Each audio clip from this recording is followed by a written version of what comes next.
Hey, Kat. Oh, hey. You said you needed some help with something? Oh, yeah. So, living underground and all, I can never tell when it's like day or night. Just Well, so hard to tell, because I'm why not underground all the just time. use a clock then? It's just 4 gold and a redstone. Clocks are boring. And besides, I'd probably lose it anyway.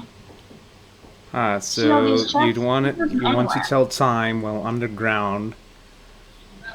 Maybe there's a redstone solution to things. Maybe. But I'm not smart enough to do that redstone. Maybe true. Well, I don't know. I've never seen you do redstone. I think I have an idea I'm then. not good at redstone. Oh. So maybe since currently I'm in the SMP world, this is not gonna work. Just kill me and send me off so I can go to the redstone world. Alright.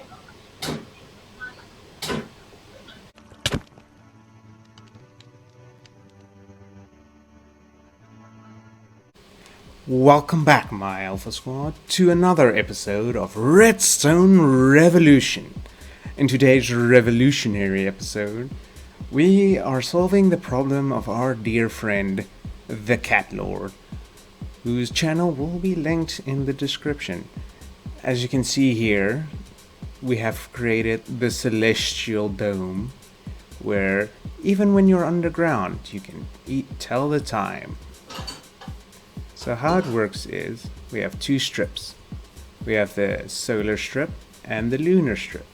Each strip shows you how time passes during the day, or where the sun is and where the moon is.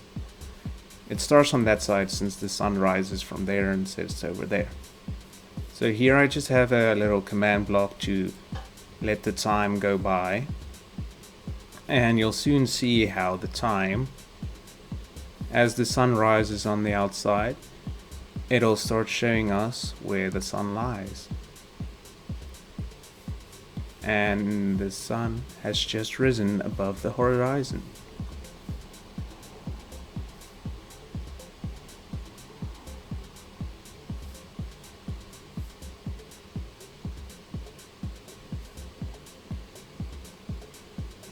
Maybe I should have made it so the time passes faster. Either way, as you can see, it's working.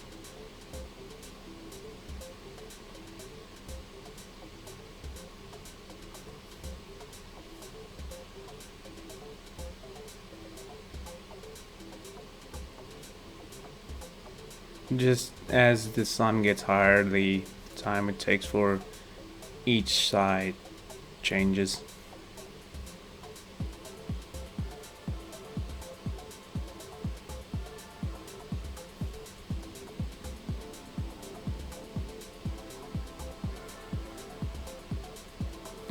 While it's midday, let's flip this off so you guys can see what the actual redstone looks like, because that's what everyone's interested in. So it kind of looks confusing from up here, doesn't it? But not to worry, as wait a minute.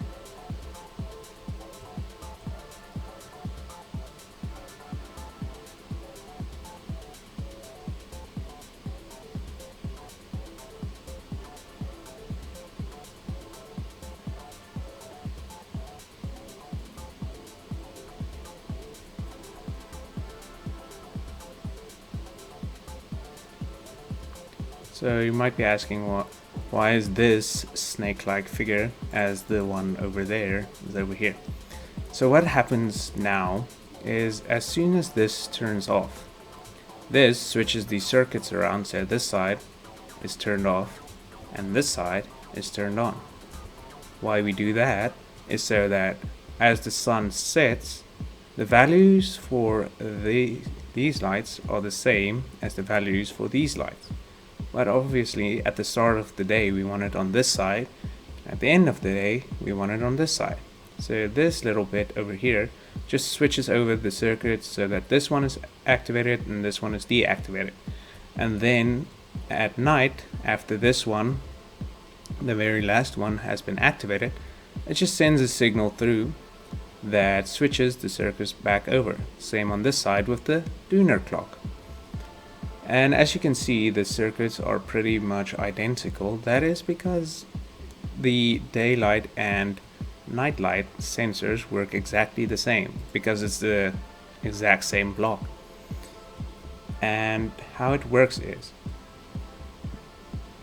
the daylight and nightlight sensors have different signal strength outputs during the day and during the night as the time passes. The daylight sensor has signal strength from 0 to 15, whereas the lunar sensor has signal strength from 0 to 11. But we don't even work with all of those, because before a certain amount it's below the horizon, so it doesn't matter to us. So with the lunar sensor we're working from 5 to 11, and with the daylight sensor we're working from 9 to 15. As you can see, it's exactly the same. So how we combat this, cancelling out the previous signal strengths, is just a normal hopper with in a daylight sensor's case, with a 8 signal strength output. So only when the signal strength is 9 does it actually start to send one through, and higher. But how do we turn off the previous lights for when the signal strength is stronger? It's as simple as catching this signal strength, which at 9 would be 1, and this would also be 1, meaning this little redstone spot over here would be turned off, and no signal will go into this repeater. But if it's not, as long as this repeater is turned off and a signal strength of 1 is sent through here, this comparator will send a signal strength of 1 into the repeater, and the repeater will make it a strong 15 strength signal, which we just feed through until the light. But as soon as we want the second light to turn on, namely this signal strength becomes 2, and this will send then a signal strength of 2 through, and that will activate this repeater, which will turn off this comparator, because you do not get a signal strength stronger than 15. That's why the comparator is in the subtract mode. If I turned off the subtract mode, this comparator will turn on, thereby also turning on that bottom light, which won't work. It's also the reason this is in the subtract mode. So now over here we have a signal strength of 1, which will turn this on, turn that on, turn that on, but not the repeater, which won't turn this off again and then send the signal strength through. And that's how we only get a signal strength over here, because of the fact that each other one, as you can see, has a signal strength of 2, which turns off the signal that gets sent through. It's as basic as that. Next, what we want to do, technically I've told you everything now of how it works. So how this works is, when the light turns on, a signal is sent through, but this solid block is not there. So the signal that gets sent through there doesn't go anywhere. And also the signal that's sent through here doesn't go anywhere. But when the signal comes back here and hits the piston, it pushes the solid block inwards, so that there is a block there. So when this gets turned off, this activates, send the signal through, turning this on. This sees it, sends a signal through of 1 pulse, which releases the solid block, but also sends a signal through, which catches this block, takes it away, and then when this turns off again, which it will send a second signal through, the solid block will get taken back down to the bottom. So I can show you now by just adding, oh wait, I can't add to the time right now, my chat's disabled, but I've pretty much told you how it works and what I've done to make it switch over. So now I'm gonna go to that command block. I'm gonna up the ante a little so you guys can have a better representation of how it works. Don't want the grass block, so just make it 10 instead of 5. There we go. And now you'll see the daylight will not go on that side, it'll go that side. It will flash on this side, as when that turns off, obviously we first need the switching to happen. But see, now it switches to that side, and then it just goes down as the sun is setting. And also when it reaches the bottom part, it'll try to switch back, and when the bottom part turns off, that will flash again, signaling that the circuits have switched over. See, and the signals are switched over, so when it's daytime again, that will turn on. But now for the lunar side. The lunar side gets turned on, daylight passes. The moon sequence is a lot faster than the day sequence.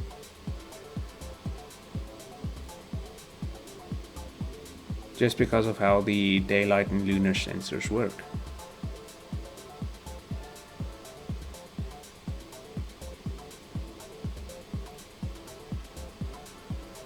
So once the lunar sensor is done, I'll show you the simple circuit to catch the signal strength and to send it and to cancel out. Well, I did show you the circuit, but maybe you don't exactly understand how it works, so I'll just show you. And once the lunar we're at midnight, well, around midnight now.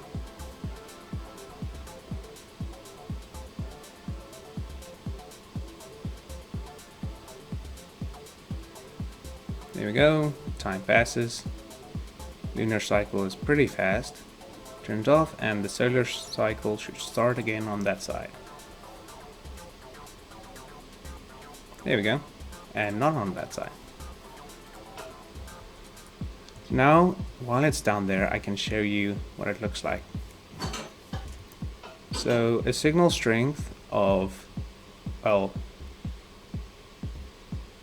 11 minus 8, so 2, is being sent through. See, this one's not activated, but this one is. So this has a signal strength of 1, which gets sent through here, and see, this catch sees that only a signal strength of 1 is being sent into the block and sends it out. So that's not turned on. But this signal strength of 1 is then sent to the repeater, which changes it to 15 and sends it down to the light. And then over here, a signal strength of 2 is being sent into the block, which you can see over here, signal strength of 1, 2, which turns this on, which cancels out the signal strength of 2, because 2 minus 15, well, nothing can go below 0 in Minecraft, is 0.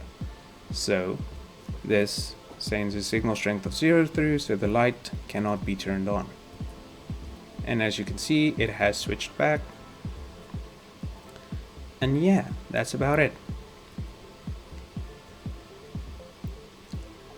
Entire day celestial dome done pretty quickly, if I do say so myself.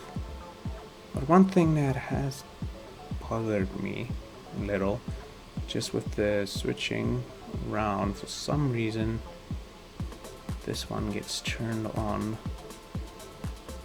I don't know why.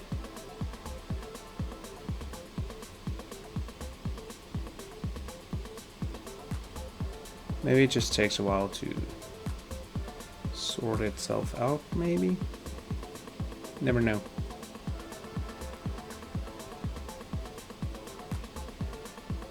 Yeah, because it has to see the signal strength of, yeah. It does, it makes sense. Either way. If you liked, well, right after this, I'm just gonna show off the celestial dome to Cat, hopefully, and just briefly explain what I explained to you guys. Or not even, I'm not going to explain the redstone and how it works. I'm just going to show her the inside, and then we're going to get her reaction. So I'll be right back. So here's the celestial dome. It looks pretty intimidating from the outside, but if we go on the inside, you can see there is the solar strip and the lunar strip. So as time passes, you can see it will show you where the sun lies on the outside. So what do you think? Do you think this will work? Of course, this is great. Now I can just live in the caves my entire life. I don't even have to go outside to see if it's daytime or not anymore. Or you know when it's safe to go outside when it's day and not night. Yeah, but it's just never safe to go outside anyway, so I can just stay there for the rest of my life, you know? True. So do you want to know how it works? Duh. Yes, please. Then you'll just have to watch the video where I explain the entire thing. Ooh, alright. That sounds good to me. I'm glad you like the design and what I've built here, and hopefully it works out. Well, it seems Kat is satisfied with what we made here.